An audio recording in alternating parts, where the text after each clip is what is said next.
Meeting छूट जाता है तो एक मीटिंग रखता है जो वनमानुष रखवाता है। वो कहता है कि मैं अपने तरीके से यहाँ पर रखूंगा, मगर उसे इस चीज की चिंता होती है कि उस बुढ़िया का जो मकान था वो भी मेरे साथियों को, पूरब वालों को ना मिलकर पश्चिम वालों को दे दिया गया। इधर विकास की टेंशन बढ़ जाती है क्योंकि उसकी सैलरी बहुत कम होती है, तो वो अपने सचिव को बोलता है कि मैं धरना प्रदर्शन में जा रहा हूँ, अपनी धरना प्रदर्शन करूंगा। और इधर सचिव जी भी फोन लगाकर रिंकी से पूछते हैं कि ग्राम प्रधान का क्या हाल है, और इसके बाद रिंकी के साथ वह चाय पकौड़ी खाने आ जाते हैं। और इधर सचिव जो विकास है वो अपना मौन धरना प्रदर्शन कर रहा होता है सैलरी बढ़ाने के लिए। इधर सचिव क्या होता है कि अब रिंकी के साथ काफी मशगूल होता है, दोनों एक दूसरे को पसंद करते हैं, तो मंदिर और चाट पकौड़ी भी खाते रहते हैं और एक दूसरे से मगर बोल नहीं पाते हैं कि हम एक दूसरे से प्यार करते हैं। क्यों? क्योंकि उन दोनों का अट्रैक्शन तो था, मगर पहले कौन करे ये चीज देखी जाती है। इधर वनमानुष जो कि हमारे शर्मा जी हैं वो तैयार होते हैं कि आज हम विधायक से मिलेंगे और विधायक से अपना मैत्री संबंध बढ़ाएंगे, तो चारों तैयार होकर चल देते हैं टेम्पू से विधायक जी से मिलने के लिए। इधर एक जो ग्राम, जब वो विधायक जी से मिलने गेट पर पहुंचते हैं तो गेट पर उन्हें घुसने नहीं दिया जाता। वो कह देता है, उनका जो चेला रहता है वो कहता है कि फुलेरा वासियों से मिलने के लिए मना कर दिया, मगर किसी तरीके से वो विधायक से मिलने के लिए तैयार हो जाते हैं। विधायक को बताते हैं कि हम आपका बदला लेने में सहायता करेंगे, मगर आपको शांति समझौता के रूप में फुलेरा वासियों से फिर से मेलजोल बढ़ाना पड़ेगा, जिससे कि आपका भरोसा जीवित रहे। तो ये सारी चीजें होती हैं, तो वो कहते हैं ठीक है, हम अपनी तैयार करते हैं। इधर ग्राम प्रधान की पार्टी चल रही होती है। इधर पूरे गांव में हल्ला हो जाता है कि प्रहलाद अगला ग्राम पंचायत सदस्य का चुनाव नहीं लड़ेगा। ये खबर आकर वनमानुष को सुनाई जाती है, तो विनोद जब सुनाता है तो वनमानुष बहुत खुश हो जाता है। इधर ये ग्राम प्रधान बड़े चिंता में होते हैं प्रहलाद के इस फैसले पर।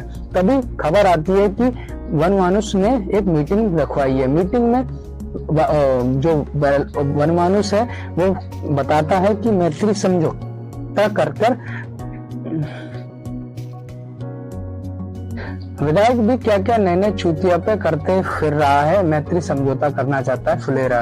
तो शांति समझौता वाला दिन आ जाता है और ग्राम प्रधान के घर दावत की तैयारी हो रही होती है, विधायक के लिए खाना बन रहा होता है। तो कटहल लेने के लिए रिंकी जा रही होती है और जाकर विकास के घर से कटहल लेती है, और विकास से घर से कटहल लेने के बाद उधर सचिव जी मिलते हैं। सचिव जी एक शांति समझौते के लिए एक कबूतर लेने के लिए यहाँ पर बम बहादुर के घर आते हैं। बम बहादुर से रेट तय करते हैं और रेट तय करने के बाद बम बहादुर से कबूतर खरीद लिया जाता है और कहा जाता है कि शांति समझौता वाले दिन आ जाना उड़ाने के लिए। तो यहाँ पर सभी लोग तैयार होते हैं क्योंकि विधायक जी आ रहे होते हैं, विधायक जी का स्वागत करना है। तो यहाँ पर सभी लोग वनमानुष का नया गेटअप देखकर बड़े खुश हो रहे होते हैं, और तभी वहां पर विधायक जी की गाड़ियों का काफिला आके रुकता है।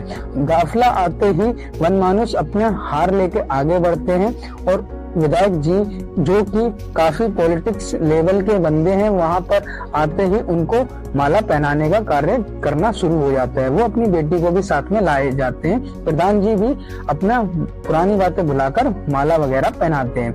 जब माला पहनाते हैं तो इनके जयकारे भी लगाए जाते हैं और वनमानुष विधायक को प्रणाम करता है और वृक्षारोपण का भी कार्य कराया जाता है। इसके बाद ग्राम प्रधान उन्हें खाने के लिए इन्वाइट करते हैं, तो वो ग्राम प्रधान के घर खाना ना खाकर विनोद के घर खाना खाने का निर्णय लेता है। और जब वो यहाँ पर आते हैं तो एक नए खाने की डिश की डिस्कशन होता है। तो विधायक बड़े उत्सुकता से कहता है कि जाओ जरा निकालो तो क्या तुमने बनाया। तो देखता है कि पतीले में बकरा बना होता है, बकरा जो कि विनोद का अपना होता है।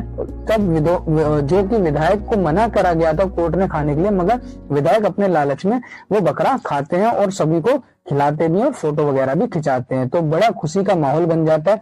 इसके बाद वापस मीटिंग में आने के लिए विधायक का इंतजार किया जाता है। तो विधायक वहां पर आते हैं। विधायक आते ही सबसे पहले सबसे ऊंची चक्के वाली कुर्सी की डिमांड करते हैं और उस पर बैठने के निर्णय लेते हैं। उसके बाद उन्हें बिठा दिया जाता है जिससे कि कोई वाद विवाद ना हो। जब वो बैठ जाते हैं इसके बाद बाहर कबूतर उड़ाने की शांति समझौते के लिए प्रक्रिया होती है, तो बम बहादुर अपना कबूतर लेकर आता है। कबूतर को वो विधायक इतना तेज पकड़ता है कि वो फड़फड़ाता रह जाता है। इधर बम बहादुर देखता रहता है कि उसके कबूतर तड़प रहा है, मगर कुछ कर नहीं पाता। इसके बाद वह उस कबूतर को जैसे ही ऊपर उड़ाता है, उड़ते ही कबूतर जमीन में आकर नीचे गिर जाता है और गिरते ही मर जाता है। इधर बम बहादुर पे तो क्योंकि उसका बच्चे की तरह था, तो उसके प्राण निकल जाते हैं देखते ही। तो बम बहादुर जाकर जैसे ही कबूतर को उठाता है, तो बम बहादुर का गुस्से का आपा खो जाता है और वो गुस्से में बोलता है कि कोर्ट ने केस तुम्हारे ऊपर सही किया, तुमने सही में कुत्ता मारकर खाया होगा। उस विधायक का चेला बम बहादुर का गलेवान पकड़ता है, तो सचिव जी, ग्राम प्रधान, प्रहलाद सब बीच में आ जाते हैं और उससे कहते हैं कि कॉलर छोड़, नहीं तो तुझे यहाँ से मार मार के जिंदा नहीं जाने देंगे। इसके बाद विधायक अपना मुंह लेकर गाड़ियों से वापस चले जाते हैं और शांति समझौता पूरी तरीके से भंग हो जाता है। इधर एक न्यूज रिपोर्टर आ जाते हैं सचिव जी के पास और एक वीडियो शूट करते हैं, जिसमें बम बहादुर कहता है कि किस तरीके से उसने उसके कबूतर का प्राण लिए। जब ये वीडियो वायरल होती है तो विधायक बड़ा भड़कता है और यहाँ पर एक रिंग की विधायक सचिव जी के पास आते हैं और सचिव जी से कहते हैं कि मुझे MBA की पढ़ाई करनी है, तो तुम अपनी किताब मुझे दे दो। यहाँ पर पढ़ाई चालू हो जाती है और इधर बम बहादुर के बॉडीगार्ड बनकर सचिव जी और ग्राम प्रधान और विकास साथ रहते हैं। तभी विकास को खबर आती है कि वो बाप बनने वाला है, तो वो घर पर आते हैं और घर पर आने के बाद इधर बम बहादुर जब अकेला होता है, तो यहाँ पर वनमानुष और जो विनोद है वो सारे के सारे आते हैं और उसे कहते हैं कि विधायक से लड़ाई ना ले।